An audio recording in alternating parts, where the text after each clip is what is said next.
Hello co-pilots, and a warm welcome, well this time literally, not from the studio but from the lovely island of Tenerife. I'm on vacation, but we're not going to talk about this. I'm not going to tell you about the lovely environment, but we are going to talk about a new camera. It's the Osmo Pocket 4. Not this one, that's kind of the old one, but the new one that's been kind of flooding my YouTube timeline recently. And the question is that a good camera for you? I might have a different kind of opinion about that, and we're going to talk about this now. So buckle up and off we fly.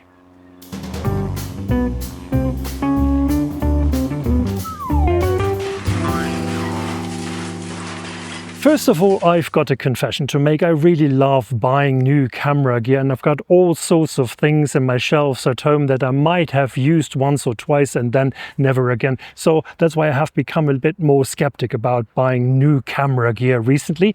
And it's also about the Osmo Pocket 4. It's got an improved photo resolution of 37 megapixels, up to 240 frames per second in 4K slow motion, an increased battery runtime, true 10-bit D-Log, and an improved active tracking. Should you buy the Osmo Pocket 4? Well, yes, of course, if it's your first Osmo Pocket and you really would love to buy it. If you have an Osmo Pocket 3, should you throw it for the new one? Not for the motorbike. Should you throw it for the new one? Well, I don't think so, and here is why.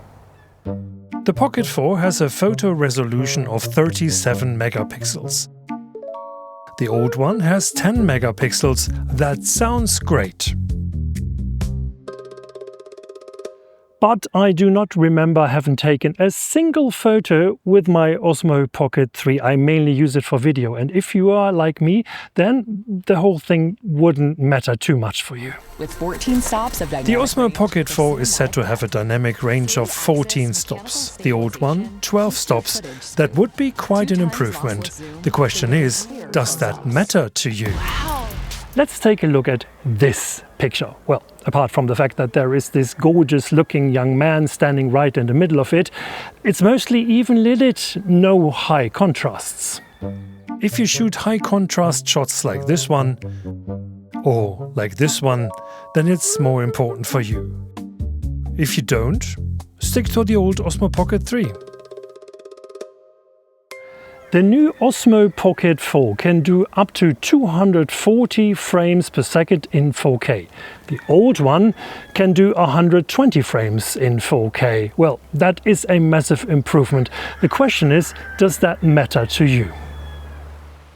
Look at this shot of the Pocket 3. It looks slow and fine to me. Do you need half the speed of that?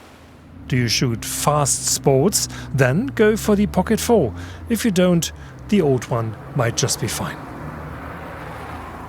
Next topic, digital zoom. The new Pocket 4 has got a dedicated button for that, and theoretically it should give you 4 times zoom, at least that's what DJI says.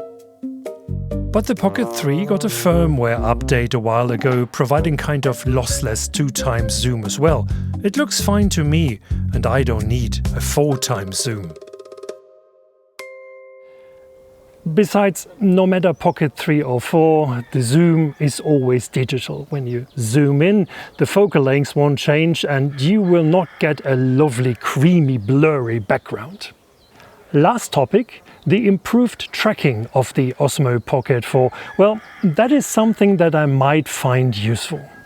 The Pocket 3 has an object tracking that tends to be a bit robotic. It's kind of too sensitive and follows even the tiniest movements, something I would not do with a normal camera.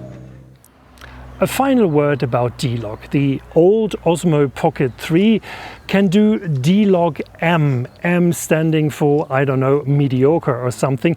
The new Osmo Pocket 4 can do real 10-bit D-Log. That is actually an improvement if you massively color grade your footage.